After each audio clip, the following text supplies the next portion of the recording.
Major developments are unfolding around Prince Harry and Meghan Markle, and what's happening now could completely reshape their future with the royal family. After years of conflict, distance, and very public accusations, it appears the Duke and Duchess of Sussex are actively attempting to rebuild bridges with King Charles. And what's even more surprising is that Meghan is joining Harry in what looks like a carefully coordinated attempt to soften tensions and signal their desire for a renewed connection with the monarchy. The Sussexes have just sent a series of messages, subtle, strategic, and unusually well-timed, that many royal watchers believe are deliberate steps toward reconciliation. Harry released a new statement for Veterans Day, and shortly before that, Meghan made an unexpected Instagram post honoring military personnel. These two gestures landed almost simultaneously, creating a narrative that feels anything but random. For months, insiders have whispered that Harry is feeling increasingly lost in Montecito, searching for purpose and longing for a return to the United Kingdom. Now, with his father facing health concerns and Prince William reportedly preparing to strip their titles once he becomes king, Harry may be racing against time. If you're ready to uncover what's really going on behind the scenes, why Harry seems desperate for peace, and whether King Charles will actually invite the Sussexes back before his reign ends, make sure you subscribe to the channel and tap that notification bell so you don't miss a single update on this unfolding royal drama. Let's break down what we know. Harry's recent statement, released through the Invictus Games team, came immediately after Meghan shared a rare tribute to veterans on Instagram. Meghan has rarely aligned herself with British military symbolism since stepping away from royal duties, which made this move stand out instantly. Her message, paired with Harry's footage from his service days, felt intentionally placed within the broader context of Remembrance commemorations in the United Kingdom. And this timing matters. Remembrance Day is one of the most important and emotionally significant events on the royal calendar. While King Charles, Prince William, Princess Catherine, and other senior royals participated in solemn tributes across the UK, Meghan chose that exact moment to remind the world that she respects the same values the royal family publicly upholds. The underlying message seemed clear: I still belong to this tradition. I still care. I'm not as separate from Britain as people think. Harry's team then released their own message for Veterans Day, featuring images from an Invictus-associated parade in New York. On the surface, it looked like a standard holiday acknowledgement. But placed right after Meghan's unusually symbolic post, it felt like the second half of a coordinated plan. Royal commentators have called this the most unified public messaging the couple has delivered since they left the monarchy, and the timing, tone, and subject matter suggest they know exactly what they're doing. Now, let's talk about what's driving this sudden shift. Insiders close to Harry claim he has been struggling with his identity in California.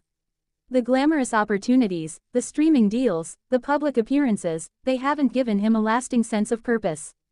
His Netflix projects have drawn mixed reactions, his Spotify deal fell apart, and his memoir ended up intensifying tensions rather than healing them. Meanwhile, the Invictus Games remains the one area where Harry feels grounded, respected, and purposeful. But even Invictus is not enough to replace the responsibilities and meaning he once had within the royal institution. People close to Harry say he is increasingly nostalgic and lonely, realizing that the freedom he fought for hasn't brought the fulfillment he imagined. His recent writings, reflective, patriotic, emotional, read like coded messages directed at his family.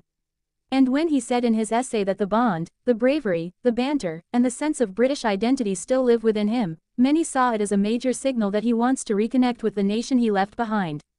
But perhaps the most unexpected piece of this puzzle is Meghan's role. For years she has been framed as the main cause of the rift, criticized relentlessly in the UK press and blamed for Harry's departure. Yet here she is, using one of the most symbolic days in British tradition to send a respectful message acknowledging the sacrifices of military service. That is not accidental. It suggests she is willing to support Harry's desire for peace, or perhaps she recognizes that their current path in America isn't producing the long-term stability they hoped for. From business challenges to the strain of constant public scrutiny, the Sussexes may be realizing that being permanently at odds with the royal family is unsustainable. Now, the question turns to King Charles. Despite everything that has happened, Charles has repeatedly kept communication lines open with Harry. He has taken Harry's calls, he has met him privately, and he has notably refrained from stripping the Sussexes of their titles. For a monarch who understands the importance of unity, Charles has behaved like a father first. And with his ongoing health concerns, there is an undeniable emotional urgency. Charles has long dreamed of repairing his family before his time runs out. But can he actually make that happen? While Charles may desire reconciliation, the monarchy doesn't operate on personal feelings alone. He must consider public sentiment, institutional stability, and, most importantly, the stance of Prince William. Because once William becomes king, the landscape changes entirely. Multiple insiders claim William has no intention of restoring Harry to any kind of official role. He is determined to protect the monarchy from further turmoil, and some reports even suggest he is prepared to remove Harry and Meghan's titles entirely. That means Harry's only real chance at returning to royal life lies with King Charles. And the clock is ticking. Even if Charles welcomes Harry back emotionally, structurally and politically, the decision is far more complex. Would the public accept it? Would the family trust Harry again? Could he be reintegrated after revealing so many private details in interviews, documentaries, and his memoir? And then there's the practical question: what would a return even look like? A full-time return is unlikely. Their children, businesses, and life are rooted in California.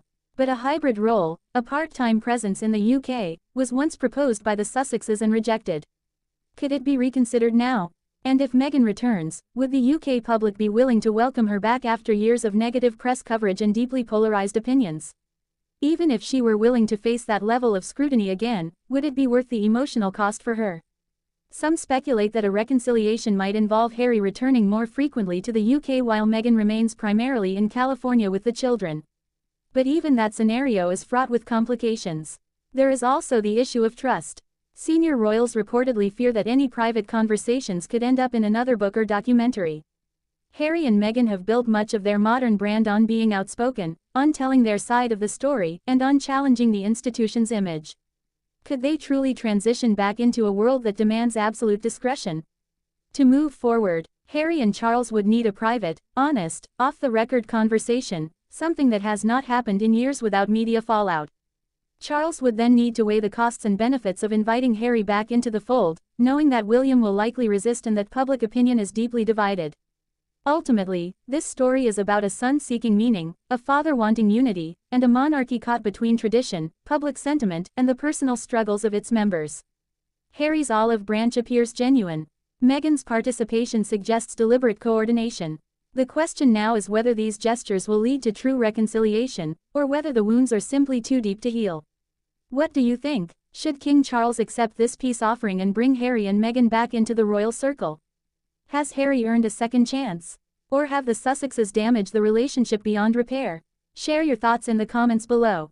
And if you want continuous updates on Harry's efforts to reconnect, behind-the-scenes reactions from the palace, and deep-dive analysis on what this means for the future of the monarchy, make sure you subscribe to the channel and turn on notifications. Thanks for watching, and we'll see you in the next video.